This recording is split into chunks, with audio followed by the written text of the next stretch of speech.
This channel does not promote any violent, harmful, or illegal activities. All content provided by this channel is meant for an educational purpose only.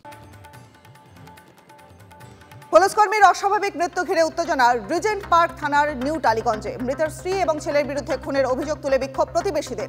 তাদের আরও অভিযোগ, কয়েকদিন আগেই খুন করা হয়েছে আলিপুর থানার এসআই শঙ্কর চট্টোপাধ্যায়কে। এবার আরও বিপাকে কালীঘাটের কাকু সুজয় কৃষ্ণভদ্রকে আজই সশরীরে ইডি আদালতে হাজির করবার নির্দেশ।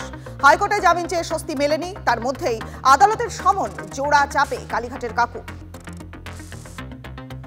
গঙ্গাসাগর মেলার প্রস্তুতিতে তৎপর রাজ্য সরকার সংশ্লিষ্ট দপ্তরগুলির সঙ্গে মুখ্য সচিবের বৈঠক। গঙ্গাসাগরে যাতায়াত, আলো এবং নিকাশির মতো গুরুত্বপূর্ণ বিষয়ে আলোচনা। কি কি কাজ বাকি, রিপোর্ট তলব মুখ্য সচিবের।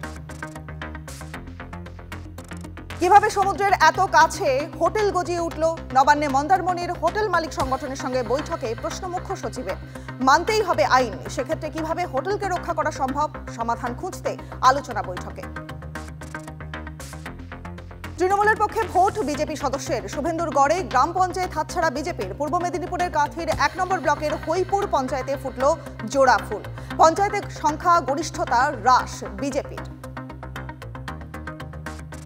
আবাসের ঘর পেতে প্রতারণা। সার্ভেতে প্রতিবেশীর মাটির ঘর দেখানোর অভিযোগ। ১ ঘন্টার জন্য বৃদ্ধার ভাঙা বাড়িতে বাস পাকা বাড়ির মালিকের। অভিযোগ পেয়ে বিডিওকে তদন্তের নির্দেশ মহকুমা শাসকের। কলকাতা মেট্রোতে বারবার ঘটছে আত্মহত্যার মতো ঘটনা। সচেতনতার পাঠ দিয়েও আত্মহত্যা রুখতে পারছে না মেট্রো। আর এবার স্টেশনগুলিতে ব্যানার লাগিয়ে মানুষকে সচেতন করার উদ্যোগ কলকাতা মেট্রো কর্তৃপক্ষের। সব স্টেশনে এভাবেই মানুষের জীবন সম্পর্কে গুরুত্বপূর্ণ পাঠ দিয়েছে মেট্রো। ঠান্ডার পথে নিম্নচাপের কাঁটা। দুদিনে 4 ডিগ্রি বাড়ল কলকাতার তাপমাত্রা। বুধবার আলিপুরের সর্বনিম্ন তাপমাত্রা ছিল 17.2 ডিগ্রি সেলসিয়াস। আজ আলিপুরের সর্বনিম্ন তাপমাত্রা 21 ডিগ্রি সেলসিয়াস। ঠান্ডা আমেজ কমেছে জেলাতেও, দায়ী বঙ্গোপসাগরের গভীর নিম্নচাপ। জলীয় বাষ্প ঢোকায় পারদ পতনে বাধা। সপ্তাহান্তে উপকূলে হালকা বৃষ্টিরও সম্ভাবনা রয়েছে।